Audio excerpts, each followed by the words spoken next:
Enter the Gungeon is a roguelike developed by Dodgeroll and released for most platforms in 2016. The plot of the game is very simple. On a planet that is inhabited by living bullets and other gun-like creatures, there sits a towering fortress. In this fortress lies a gun that has the ability to kill the past itself, and 6 adventurers travel here in order to seek this gun to defeat their own pasts. All of that leads to the theme of this game, and that's that almost everything is a gun, or gun-related. The enemies are guns, bullets, grenades, insane gun-wielding chicken men, and all your weapons are guns of some description. It's an incredibly wacky premise, but boy does it ever give the game a lot of character. You're not going to mix this one up with any other roguelikes, that's for sure. On top of that, the pixel art in the game is really detailed and incredibly nice to look at. The stereotypical indie globs of pixels are nowhere to be seen here. Strangely, the game's soundtrack doesn't quite match up with what I expected. Generally, games with similar aesthetics have more chiptune soundtracks, but this one is much larger and more bombastic sounding. There is some electronic instruments mixed in, but the soundtrack is largely real instruments. Well, to be fair, probably synthesized ones, but they sound like real ones. It's not really the type of soundtrack I like listening to on its own, but when paired with the game, it works really well in creating specific moods, particularly of feeling pinned down or like a huge badass.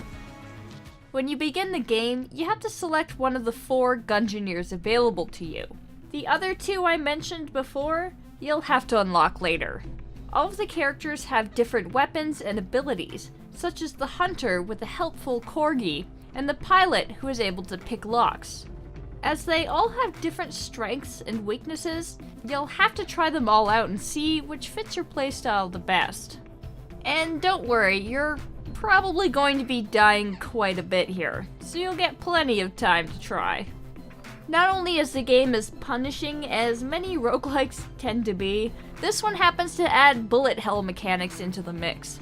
To help you deal with the onslaught, you're given a dodge roll with invincibility frames, but if you're terrible at it, like I am, you'll probably just want to avoid shots the old-fashioned way.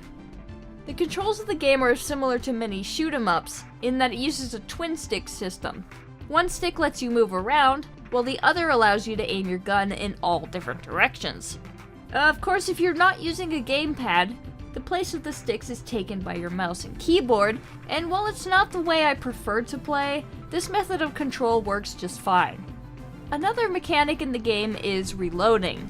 Unlike many shooters and roguelikes, your ammo isn't unlimited except in your base gun, and reloading takes a period of time to accomplish. So if you want to make good progress, you're going to have to be choosy on when and where to use your weapons.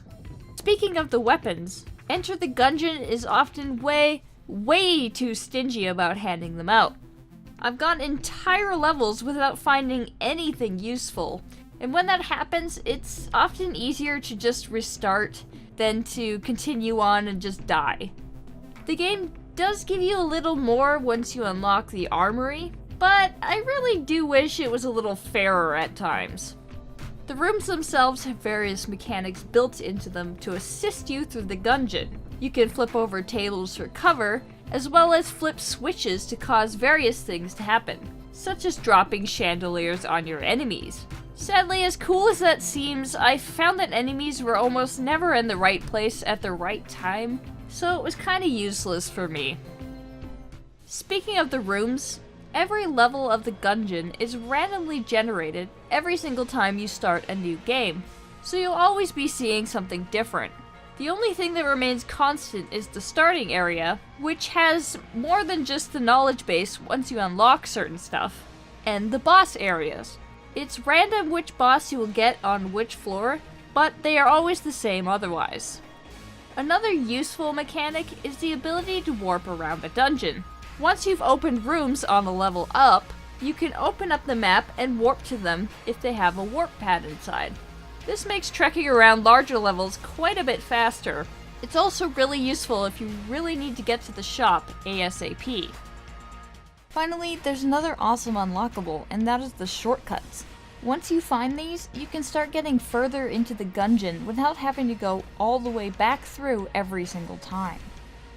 In closing, despite the fact that I'm not a huge fan of this style of roguelike, I personally prefer the sort of turn-based kind, and the difficulty level makes it pretty tough going for me, I still come back to play this one and have a lot of fun doing so. If you're at all interested in this one, I'd definitely say it's worth a look.